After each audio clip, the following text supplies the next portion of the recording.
Well, the Lakers season is already being called dead before it even starts. They lost the first preseason game, so I guess it's time to quit, right? Obviously, that's a joke. Twitter might act like it's the end of the world. But no, it's not time to give up or write them off. Sure, losing sucks, even in a meaningless preseason game. But come on, they were up against LeBron, Luka Doncic, even guys like Marcus Smart, Gabe Vincent, and Rui Hachimura. There's plenty they can learn from this loss. It's not a disaster. In fact, I think this game actually teaches something valuable. Something that can make them better if they take it seriously and apply it when the real games start. So, keeping that in mind, we're going to talk about 5 things they can learn from this, or that we learned about the Lakers. Offense, defense, individual performances, and everything in between. Let's break it all down right now. But real quick, before we go too deep, if you've been enjoying the daily content, I'd really appreciate it if you dropped a like, subscribe to the channel if you haven't yet, and hit that notification bell so you never miss an upload. Alright, now getting into the real topic. Takeaway number 1. Jared Vanderbilt actually looks like the pre-injury version of himself.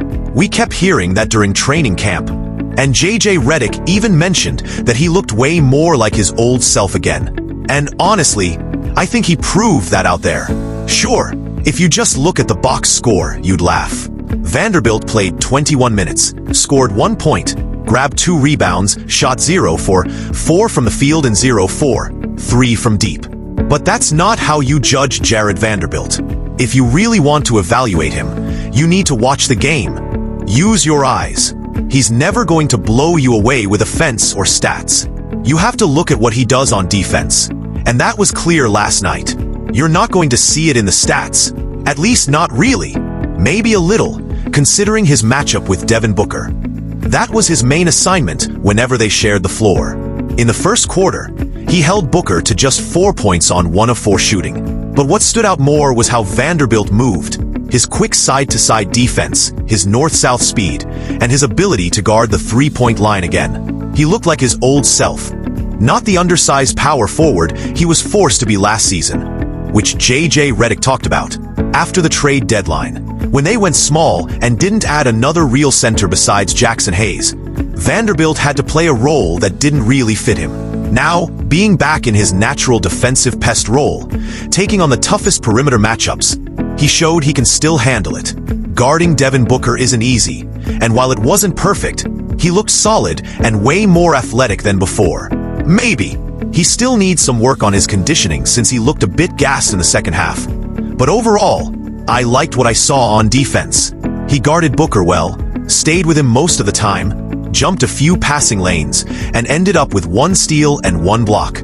Overall, I'm happy with Jared Vanderbilt and confident he can handle that defensive pest role full-time. Still, while his defense impressed me, his offense let me down a bit. I never expect much from Vanderbilt on that end, but after all the training camp talk about his improved three-point shot, I was hoping he'd hit at least 1. I do like that he took 3 attempts, missed all 3, but didn't shy away from shooting. His release looked faster and cleaner, which is good, but it didn't translate to results yet. Going 0 for 3 and not making a single one was a little disappointing, but there's still plenty of time for him to prove that his new shooting form can actually work. Maybe he'll become a decent three-point option for them this season, but so far, that hasn't been proven true. Anyway, besides Jared Vanderbilt, another big takeaway from preseason Game 1 was the energy and effort, especially on defense, that Deandre Ayton played with. And no, this isn't sarcasm. He actually looked engaged. We've heard him talk about effort and defense during training camp and his intro press conference, but seeing it in action is something else. And at least in this game, he showed it. Stat-wise, he had 2 blocks and 1 steal, but the eye test mattered more. He switched well on defense, hustled back, protected the rim, deflected passes, and even threw a few long outlet passes. He played with consistent energy, which is not something we've always seen from him. Ayton really seemed locked in, trying to prove he's serious about improving on defense. Everyone loved it. Sure, he only scored 1 point on offense, but that'll improve once he's sharing the floor with LeBron and Luka Doncic and has real playmakers setting him up. The defense, though, was definitely there. He didn't care that he wasn't getting many offensive touches. He didn't care that the ball wasn't coming his way, which used to be a big issue for Deandre Ayton and often led to lazy stretches from him. But that wasn't the case last night. Even without the touches, he worked hard on defense. Whether it was the 2 blocks, the 1 steal, or just the energy and effort he brought.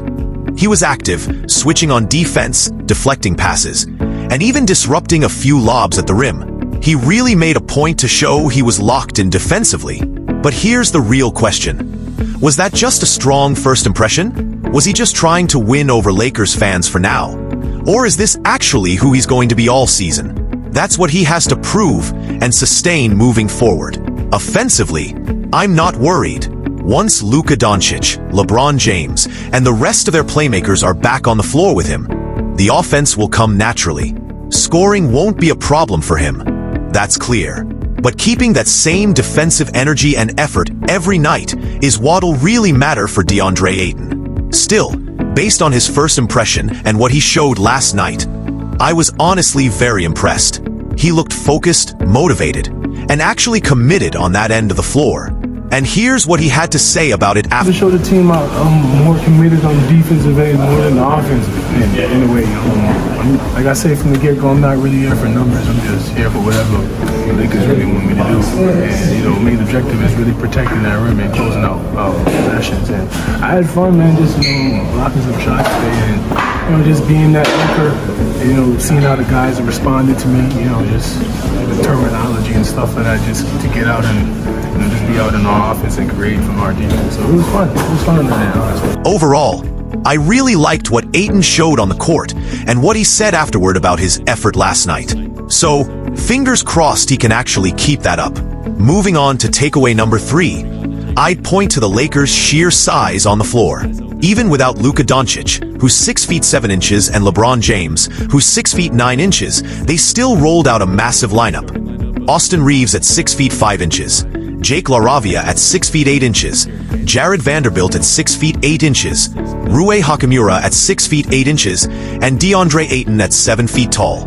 Off the bench, they've got Jackson Hayes at 7 feet and Christian Koloko at 7 feet 1 inch. That's a huge squad compared to their post-trade deadline small ball days, when guys like Dorian Finney-Smith, Vanderbilt, or even LeBron were forced to play center. Now it's completely different. Sure, they might lose some defensive switchability, offensive versatility, and three-point shooting, but the size gives them real advantages. They should dominate the boards, create more second-chance points, and get more kickouts for threes.